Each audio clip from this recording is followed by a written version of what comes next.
আমি এবারে বক্তব্য রেখেছিলাম আগে তিনি বলেছেন জানলাটা খোলা রাখা হয়েছে, তো সেই জানলা দিয়ে যে আসলে এসালাম ঢুকে যাচ্ছে এইটা তো আমরা বুঝতে পারিনি। মাননীয় স্পিকার, এখানে আরেকটা কথা, আমাদের মাননীয় স্বরাষ্ট্রমন্ত্রী অনেক গুণে গুণান্বিত। তিনি অবশ্য আগে বলেছেন যে এসালামের গাড়িতে চড়িয়া উনি সম্বর্ধনা নিয়েছেন, এটা ঠিক হয় নাই। কিন্তু এই যে চিটাগাঙে এসালামের দামি দামি গাড়িগুলা বিএনপির লোকেরা রক্ষা করতে যে বহিষ্কার হইল সে কথা উনি বলেন নাই। আরেকটি কথা আমি বলতে চাচ্ছি যে ওয়াশিং মেশিন, মাননীয় স্পিকার, এই ওয়াশিং মেশিন খুব ইম্পর্টেন্ট হয়ে দাঁড়াইছে। এটা আমার দুটি কথা বলতেই হয় আর কি। তো আমাদের বাবু গয়েশ্বর রায় তো নাই, চলে গেছেন মাননীয়, না না উনি মন্ত্রী না, মন্ত্রী হইতেও পারে, মাননীয় সংসদ সদস্য বাবু গয়েশ্বর রায়। তা আমাদের জন্য এটা আসলে বিষয়টা কেমন যে আমাদের একজন সিনিয়র আপনার সংসদ সদস্য, যার মানে ছেলের বউ আর একজন মন্ত্রীর মেয়ে, এরকম একটা পরিবারের এখানে উনি বসা আছেন, তো ওনারা ওয়াশিং মেশিন চেনেন না, এটা তো আমাদের জন্য ঝামেলা আর কি। তো এটা কি করা যায় আপনি একটা ফয়সলা করেন আর কি। আর একটা কথা বলতে চাচ্ছি যে আসলে এটা নিয়ে এত আলোচনা কেন হচ্ছে, এখানে আমাদের মাননীয় চিফ হুইপ সাহেব আছেন। আমাদের যখন হাউস কমিটিতে আলোচনা হয় তখন এই সমস্ত বাসায় কি কি দেওয়া হবে আমাদের মাননীয় এমপি সাহেবদের, সেগুলো ওখানে ঠিক হয়েছে।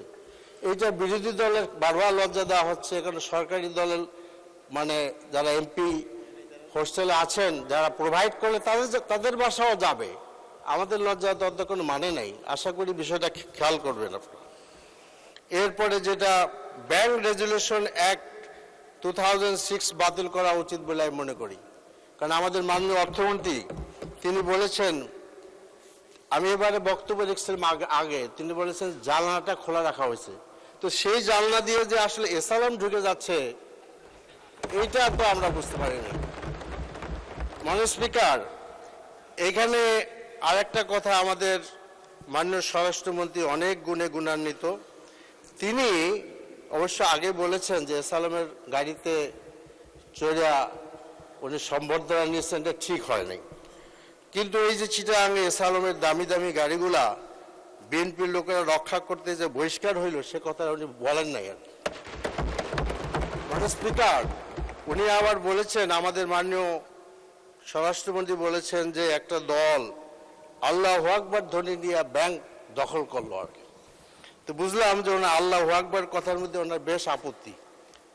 কিন্তু আরেকটি দলের যুব নেতা যে সশস্ত্র অস্ত্র নিয়ে ব্যাংক দখল করতে গিয়েছিলেন, তার সচিত্র আপনার প্রতিবেদন পত্রিকা ছাপা হয়েছিল, সে ব্যাপারে তিনি বললেন না। তাই কি ধরে নেব যে আপনি আসলে আল্লাহু আকবার আপত্তি, অস্ত্রের ব্যাপারে কোনো আপত্তি নাই? এরপরে যেটা বলতে চাই যে জুলাই সনদ, এই জাতি জুলাই